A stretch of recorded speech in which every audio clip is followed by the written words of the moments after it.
Hi, this is Lex, and welcome to the Fintech Blueprint. It's your podcast about fintech, decentralized finance, digital banking, investing, robo-advice, artificial intelligence, and all the other frontier technology that is transforming financial services. To get more content, like an illustrated transcript of this conversation in your inbox, subscribe at fintechblueprint.com. So without further delay, let's jump into today's episode.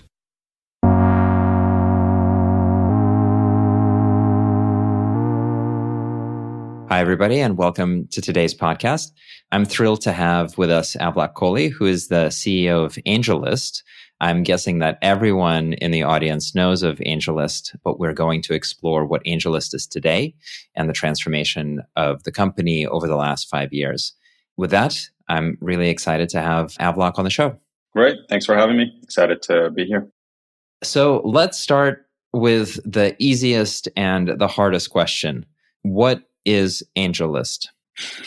It depends on the year that you heard or use AngelList. So today, AngelList is the go-to fintech platform for GPs that are looking to raise or scale their fund. We had been focused on venture, but now we are in private equity, crypto, and all of that. So that's in a nutshell what AngelList does today. The history of AngelList actually goes all the way back to 2010, where it really started off as a place for startups to come raise capital from VCs. And that was the original idea. And through the years, went through several pivots. And, from 2010 to 2019, there were several pivots and explorations. One was actually a syndicate platform. That was basically the ability for someone to create an SPV and raise from multiple investors. There was a talent platform, which is what most people actually knew of AngelList back in, before 2019, and then had also acquired Product Hunt as well. So they're kind of the three core pillars, if you will, of AngelList from 2010 leading up to 2019. In 2019, I came in and I actually took the syndicate part of the platform. It was a small part of the platform and actually spun it out because it had the makings of a potential fintech. And think of that as a new founding moment for the company. And we ended up scaling that piece out. And so we went from syndicates to small venture funds to large venture funds to we invented whole new products like rolling funds and roll-up vehicles. And we just kept innovating. And that actually was the new founding moment for AngelList. And we grew that from 2019 to where it is today. And the other parts of the platform, the talent business and Product Hunt, were separated. So the talent business is now called WellFound. And then Product Hunt is still called Product Hunt, but it's run separately with a separate CEO. That is a hidden story that I think a lot of people don't know. My personal memory of AngelList is it's a list of angels on the internet. I think Naval founded it in kind of early Web 2 days.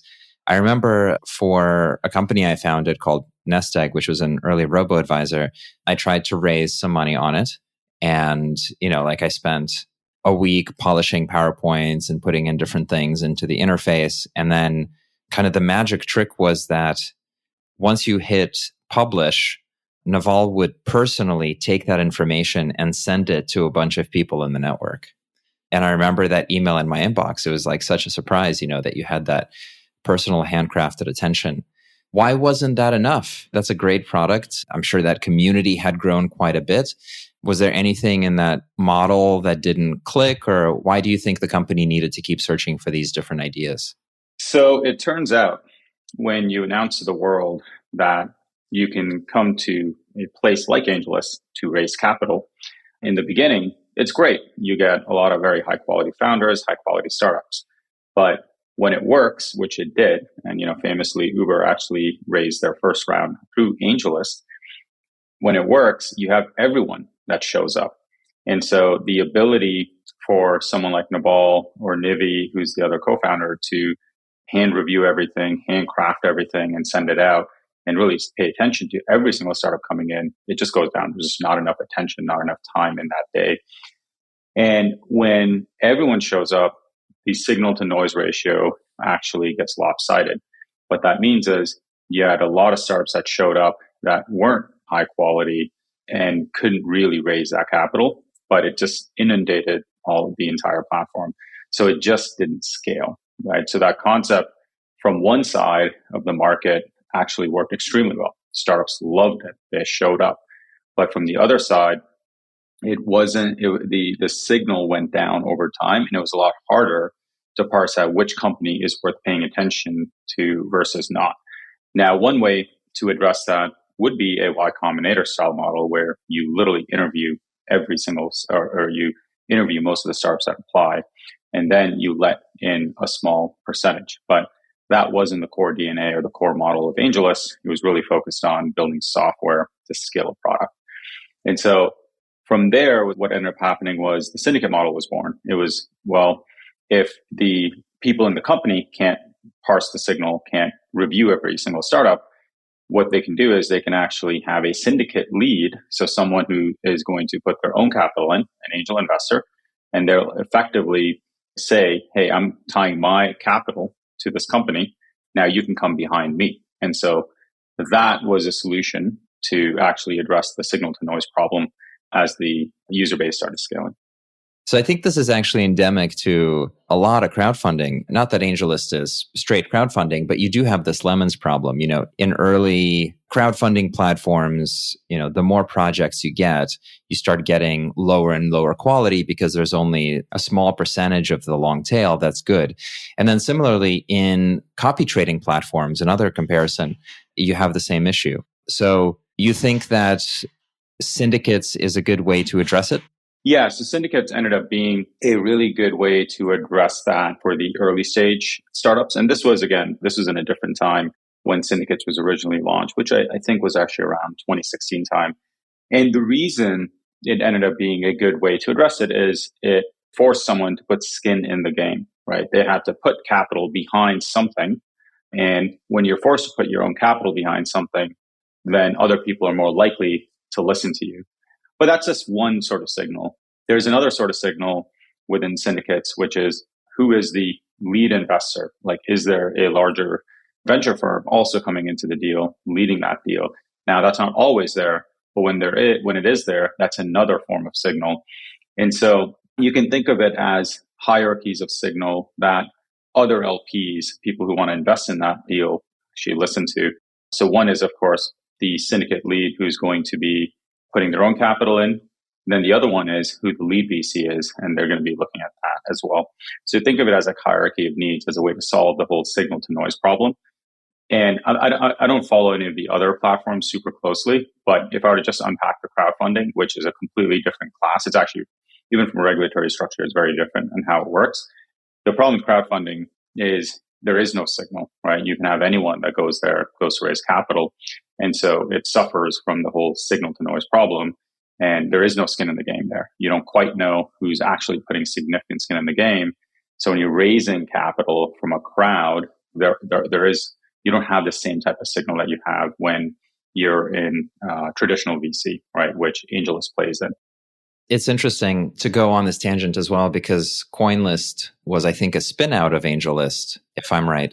And they definitely went all in the crowdfunding direction and into crypto, which combines sort of as retail, a broad access as possible. But you think that the kind of the lemons problem is too strong or like it doesn't scale into quality? So crypto is a little bit of a different asset class in the way the projects come together, since it isn't just about the security. Sometimes in crypto, it's about you want to create the community because you have a particular token for your project that behaves differently from, let's say, securities, which shares in your company. And with crypto and crowdfunding, the need sometimes on both sides of the equation, the token issuer as well as the receiver, they're doing it for something beyond just issuing securities and engaging in that way. And so there, you'd still suffer from the same issue. It's not that you don't. And you can kind of see this, right? You can actually see it in all of the tokens that are out there. And you see some small percentage actually get listed by Coinbase and by the exchanges.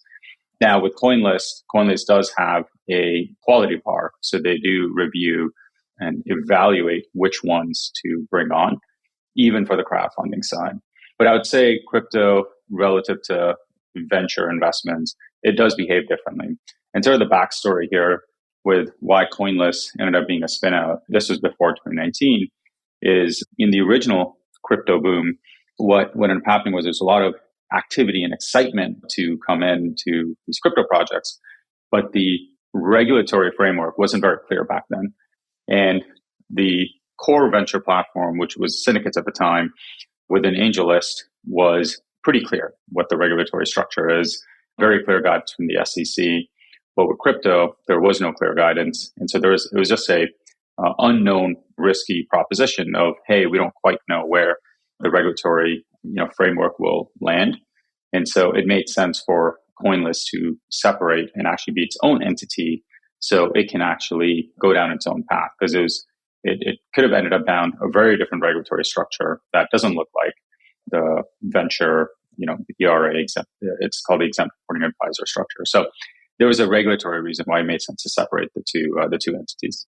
That original core of startups, product hunt, jobs for startup employees, is like, there's a lot of demand from that community, but it wasn't as commercial or as monetizable. And so you came in 2019 and said, we're going to build sort of a more robust business and focus more on the investor side. What did that require? Can you walk us through maybe just even like the decisioning to assess the strategy at the time? And then once we do that, I'd love to understand the transformation across the different business functions. But first, just, it is a rebirth of the idea, and talk us through that. When Naval and I originally discussed me stepping in, my experience prior to that was I'd started 3 companies, I'd sold 2 of them, and one of them was to Square. And so I was at Square for almost 3 years and actually saw their transition from a payments dongle into the behemoth that they are today. And one takeaway I had from the Square experience was when you're in the payments flow, you have all sorts of adjacent opportunities that you can actually expand to. And Jack had this really pithy way of compressing it, which was Square wanted to be at the beginning and end of every transaction because you can then monetize everything in between. And so that concept I carried with me as Naval and I were looking at AngelList. And the thing that was very interesting to me about the syndicate business was it was an all-in-one proposition where someone could come in, spin up an SPV, raise from all these LPs. We were in the money flow, and then we deploy it into the company. And it was a much, much smaller business back then. But the fact that it was just working and the fact that people were consistently using it meant there was something to work off of and something to scale off of. The other piece was it was just unique. Like there's literally no other business, no other platform that did this. And you also want to find that when you're building products. You always want to focus on something that's differentiated, something that if you didn't exist in the world, it wouldn't exist in the world, right? That's super, super important. I think a lot of founders miss this one piece. So if you don't exist in the world, this product doesn't exist in the world. You really want to focus on that. And the thing that was pretty clear when we were looking at it was there was something here. The problem was the business model was basically all carry, and it was carried interest. So if you would raise an SPV and you closed LPs into it, we would charge carry on your LPs or on AngelList LPs. AngelList LPs would be LPs that we've actually brought to the table. The issue with that model is when you have your own LPs, it feels off to charge carry. So that's problem number 1. Problem number 2 is carry is future profits, right? It's unknown future profits. You don't quite know where it's going to go. It can be a lot or it can be a little. But when you need to invest in and build a fintech platform, you need to hire and you need to scale the team and you need to be able to rely on recurring cash flows. So those 2 things were clear problems that we had to change, we had to solve. And that was the first step, was actually do a reset on the business model and just overall how we think about, scaling this product. Once we did that, the next step was to actually look at where do we take this roadmap, right? It had syndicates in it, and we just started working on these like small microfunds. And I'm talking like $500,000 microfunds, $1 million microfunds. And to me, it was pretty clear that we had a foothold in the small SPV market, and we needed to scale the SPV size. Then we need to get into venture funds, And then more importantly, we just had to innovate. We had to actually create a whole new product. And Naval's really, really good about this and is always, thinking and looking around the corner of what could be, like what is something that just doesn't exist in the world today. And we ended up tackling rolling funds. That was actually our first big innovation on the fund model. And no one really innovates on the fund model, by the way. It's actually quite rare. But we ended up launching rolling funds. And that was actually the key demarcation between what we had before and where we are today. And the reason is because rolling funds actually put AngelList on the map for fund management. Everyone knew us for SPVs and syndicates, but they didn't know us for venture funds or really just fund management. But rolling funds put us on the map for fund management, and we went through a massive growth spurt on the back of that on our venture fund and rolling fund business. And so that ended up being sort of the key changes, right? First, it was the business model changes and really looking at making a decision on what type of underlying business we want to build. And then the second one was getting back to product innovation. And that product innovation drove a huge amount of word of mouth for us, which grew the entire business. What did you need to transform in terms of the teams, marketing, technology, sales? What was the culture and working environment like in AngelList prior, and then to build it into, what feels like a far more institutional business? What is it that you had to do from an organization perspective? So it's interesting. If we go back to 2019, I remember Naval and I had a meeting, and the first thing I always do is I sort of look at the state of the business, looking at customer activity, customer churn, and sort of looked at it and went, okay, we need to solve this problem. We have to grow this business. And the normal way of doing it is, great, let's go hire sales, let's go hire marketing, and let's beef up the team. The problem with that is when you're competing with others who have a much larger war chest than us at the time, you can't win playing someone else's game, right? You can't win going toe to toe on an area that someone else is better than you at. So, at that time, we weren't really strong at sales, and we didn't really have much marketing within the company. Sorry to pause you, but I want to meditate on this kind of statement. You can't win at something that somebody else is better than you at. Can you just expand on that? And then, where do you draw that from? The way to think about this is, if you're competing against another company who is really good at sales, has a deeper war chest than you to continue to invest in sales, and deeper war chest than you can continue to invest in marketing, if you go head to head with them at that moment in time, you will lose. Unless you have some unique edge. And it's the same concept as, you have a product you're trying to bring to market. If you are the second, third, nth product in market, and you are slightly better than that first product that has a foothold, you won't win, because it doesn't deserve the attention, doesn't capture the attention of any customer that you're trying to bring in, because in their minds, someone's already won that category, right? And trying to go head to head to convince someone of, oh no, we are better, but you're only slightly better, you're not going to win that game. Now, if the category is completely open, it's different. But most categories that people look to step in are actually owned by someone.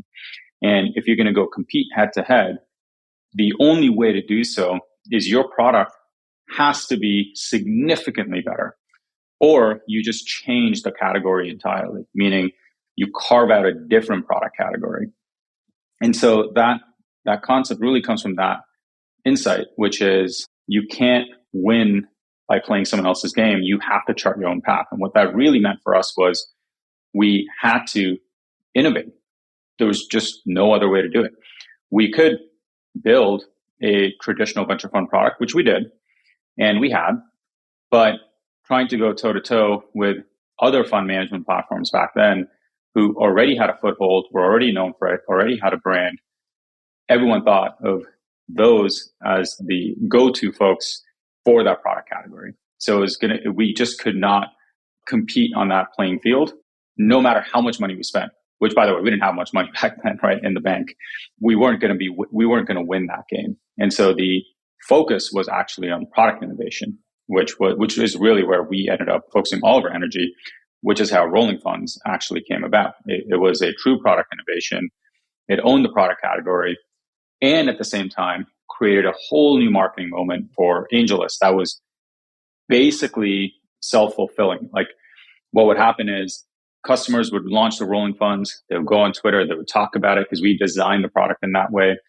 They would talk about it, and it would just create all of these natural growth loop marketing moments for us, which then had a spillover effect into the rest of the business, into our traditional venture fund product and our syndicate product.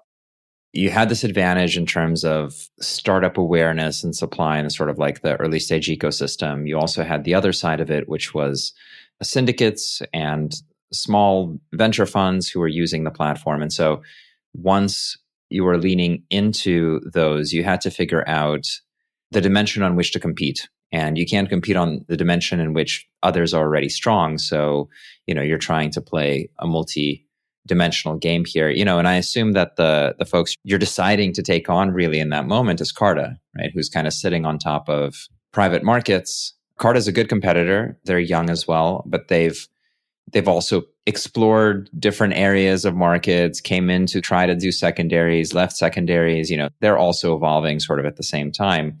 And the way that you're choosing to take them on is through this rolling fund product, which is difficult to do, difficult to service. How big was that market for people who wanted to build rolling funds? Like, was there already bent up demand, or did you have to create it as well? No, this is actually one thing I've learned from Naval is products that are truly new and no one's done before. There's no one that's coming to you saying, "Oh, I want to use this product." When Uber was developed, I don't think anyone was even thinking at the time, "Oh, it would be great if I could just tap a button and have a car come to me." That's the case with any truly new product. There is no pent-up demand. You can't go to a customer and ask them, "Hey, tell me what you want. I'll just go build it." You don't get breakthrough products that way. This is the classic quip. If you ask people what they wanted, they would say a faster horse. And so there was no pent-up demand. And actually, when we first launched it, I remember it was actually right before COVID. And I think it was a Fortune article where we launched rolling funds. And I remember I was like, "Oh, this is a great product." We launched it. And I was just waiting beside the email to see, all right, we're just going to see this huge amount of demand coming in. And it was just crickets. It was like, oh, wow, no one's really, banging down the door. And then COVID hit, so it was like I would say a couple of months of just like readjusting to what's happening in the world. But once we sort of settled into this new reality of COVID, Naval and I looked at it and we looked at it and said, okay, this product is clearly good. It clearly solves a problem. We need to just give it an initial push. And the way we ended up doing that, and I'll credit to Naval on this one for this insight, was going to specific GPs that are within the AngelList network and saying, "Hey, why don't you start your rolling fund and we'll help you raise for that rolling fund." And specifically, Naval would do a session with them with our top LPs. So we actually organized a very exclusive group of top LPs for if I remember, it was actually a weekly session or bi-weekly session to put a GP in front of them. Naval would talk about them, why they think this is a great GP, and they would have a rolling fund. And by the end of the call, we would actually send out a link and LPs could commit. So that actually created the movement, right? It started a movement. By the way, I think every great product is a movement. Every new product is a movement. It's an opinion of how the world should work. And there's this new book by Mike Maples that I think actually captures the whole essence extremely well. I think it's called Path Breakers. And so we went from session to session, GP to GP, helped them raise capital. And one of them was Sahil from Gumroad. He launched his rolling fund and we did this session. And, a few weeks later, he comes to us and he says, "Hey, I'm actually going to be launching it publicly on Twitter." And we said, "Great, that's awesome. Happy to support you however you want." He had some questions, and we expected the day to come, and he was going to launch it on Twitter, and it would be, it would be just like any other launch. Great, it's exciting, a lot of LPs coming in, but the way he launched it, he actually coordinated his launch, and I believe it was a TechCrunch post, and there was one other thing, and I think it was sort of just the perfect launch for the for that moment in time, where everyone was online, and it was covered across multiple touch points. And the product itself was salacious enough. And okay, what do I mean by salacious? One, it's an actual innovation on how a fund could work. Number two is it enabled public fundraising. And that is antithetical to the way fundraising is typically done for venture funds. Venture funds typically fundraise through it's called 506B, where you can't talk about it publicly. You can only really talk about it privately, right? But there was actually a new rule, 506C, which allowed for public fundraising that a lot of people didn't know about. In fact, a lot of lawyers didn't know about it. And that became the salacious part, where you had people engaging on Twitter effectively saying that what he was doing was illegal and that AngelList doesn't know what it's doing. And I remember I was actually on Twitter actively responding to people and citing the literal rule that actually allows for this. And one misunderstood fact about AngelList is, some folks, it doesn't happen as much anymore because we're a lot more institutional and a lot more scaled up. But back then, the one misunderstood fact about AngelList was we were just a bunch of rule breakers, and we didn't really have respect for, the rules and the law and everything. What they didn't know is, and folks still don't deeply appreciate, is we are actually very active on the SEC policy side and always have been. Actually, in the first literal few months of me joining, I actually went to Washington to the SEC to weigh in on a bunch of policy decisions. But folks don't know that, right? And this has actually been a deep history of AngelList. In fact, Naval and Nivi were part of actually getting the Jobs Act passed in 2012. And then we also engage pretty regularly with Washington on the legislation side as well. And so that one piece, really the distinction between 506B and 506C, which is really private fundraising and public fundraising, created that salacious moment, in addition to Sahil's marketing chops, that it sort of created this zeitgeist moment for the company, which then literally pulled us forward. We had like a waiting list. We had people trying to use the product, trying to get in. Folks would actually be sending my friends messages trying to get access to me to try and get in, to try and use the product. Yeah. When I say product market fit, it was probably the definition of it. It was so strong. We're like, we have to put a wait list. Like, it was just way too intense because we were still a tiny team back then. We hadn't even adjusted to the whole thing. And so that ended up being that one zeitgeist moment. But we literally traced it back to Sahil's rolling fund launch. If you kind of draw that line forward, right, I think now there's somewhere around 125 billion of assets that has been put together with the platform. Where were you in the beginning, like around that pivot? And how did that growth come? Oh, yeah. I think around then we must have been maybe like a billion. I'd have to confirm that. I remember the first goal we set when I stepped in. It felt so ambitious. And we had this mission, actually, when I first stepped in. We'd set it in place and we're like, wow, this will be an ambitious goal. And we basically ended up crushing it within a year and a half. And we've never looked back. In fact, actually, I think the company was a little lost actually for a few months, because teams need like an ambitious goal, right? And I remember we just crushed that goal and we were almost a little bit lost. We're like, well, shit, that felt very big. Now we have to go even bigger. And while we're setting it, the team was like, well, what do we focus on? What's the big ambitious goal we focus on? But yeah, we must have been back then like maybe $1 billion in assets. And what ends up happening is, as you grow, as you scale, because actually the one misunderstood thing, another misunderstood thing about AngelList is as we've taken on customers, we've very selectively and purposefully started with the smaller SPVs, smaller funds by design. We used to have funds that came to us that were 100 million, 150 million, half a billion, and we would say no. And people would be shocked, like, wait, why are you saying no? Well, we said no because we weren't ready to take them on, because our approach to it is categorically different than what other platforms do.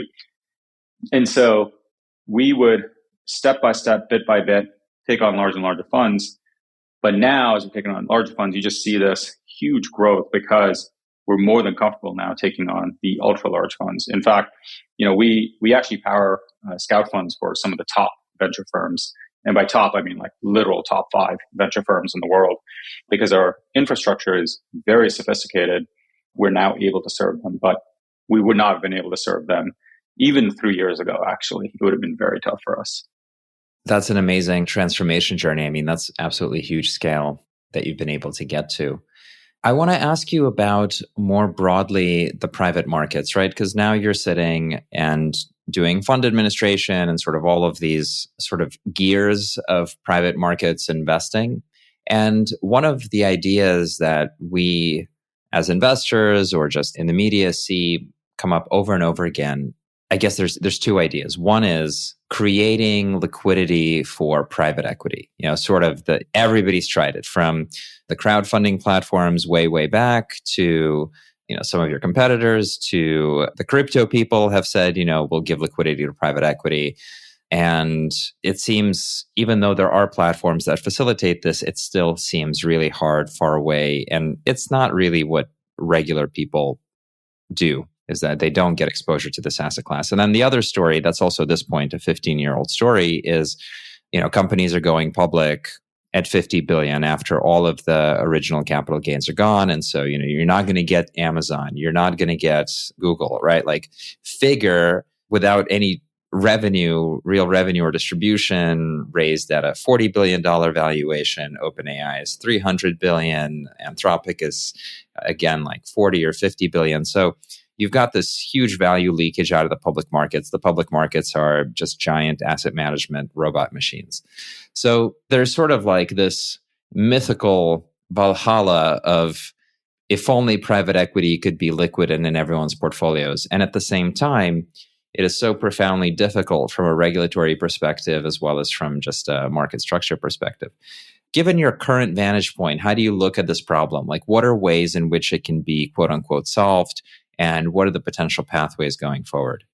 There's 2 different types of assets we're talking about here.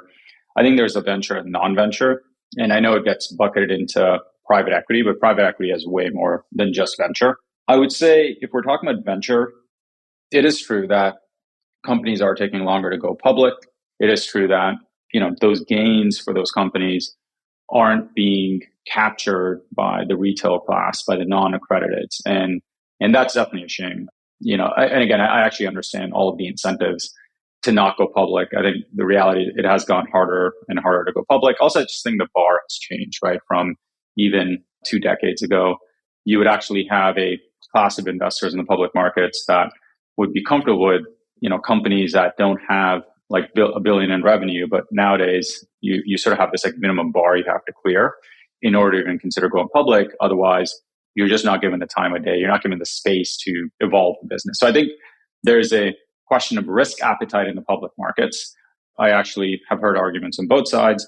You go public, there is risk appetite as long as you execute, and versus the other side is, hey, you just need to give the company time to mature, right? And I appreciate both sides of that argument.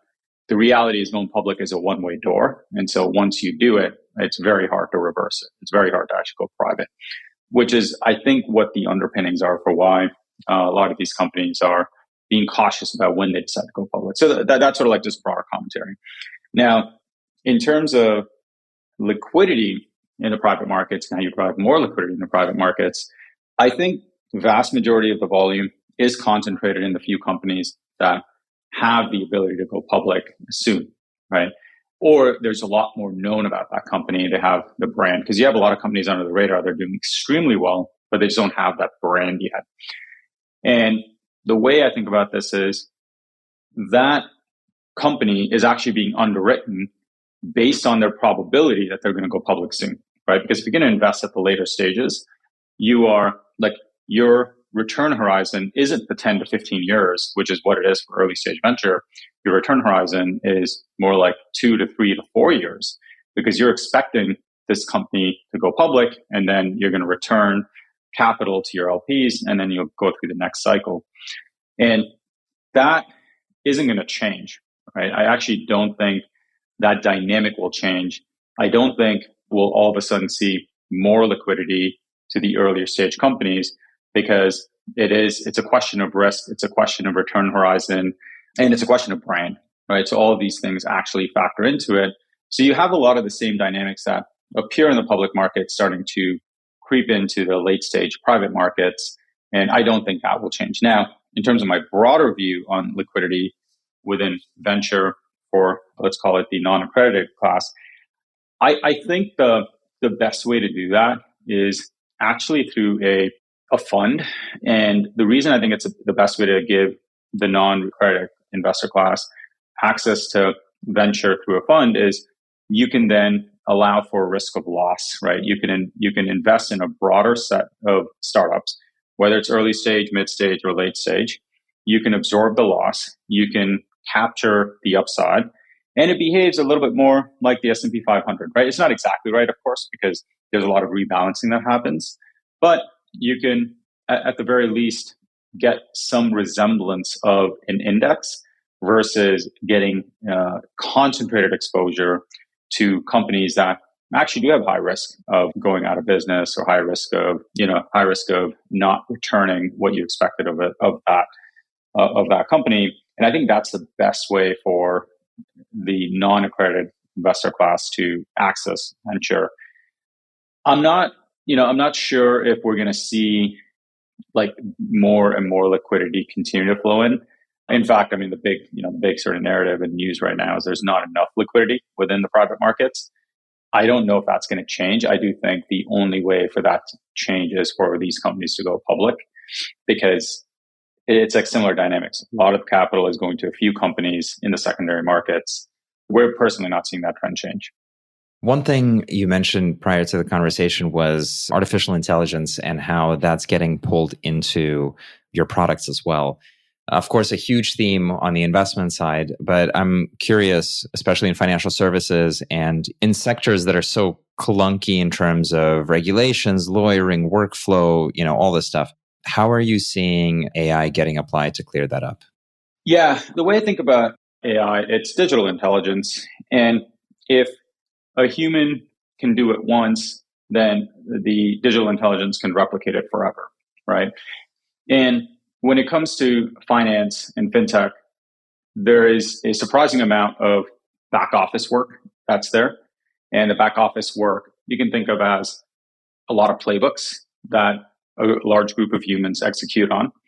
And that will ultimately just all get automated through AI because you have a human that's applying a playbook that has to apply some judgment on something that they're looking at. Well, with AI, they can actually apply that judgment 24/7 and you can scale it up infinitely and it's a lot cheaper. So I view AI as going to, at a minimum, look at all the back office tasks and automate a large portion of it. And it'll force the humans to get pushed up the creative ladder, right? It's, hey, they can actually go do higher value work, more creative work versus the rote, the execution work that's there today. So that's like one area. I think the second area is think of that as like the touch point between the customer and the company through like customer service. I think that's another obvious area where it will automate quite a bit of the customer touch points. So for example, if I'm an LP emailing into AngelList, asking about my K1, guess what? You can actually have an agent, looks at it. It knows who the LP is. It's connected to the underlying database. It can easily understand that question because English is the programming language now. It can take it, pull the K1, send it back to the LP, and that's it. You're done. You've actually automated that one touch point.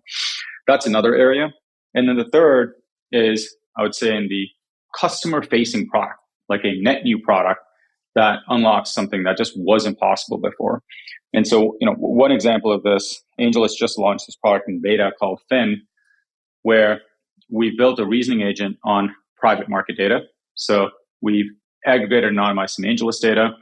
We've also connected it to our customers' private fund data, like their own fund.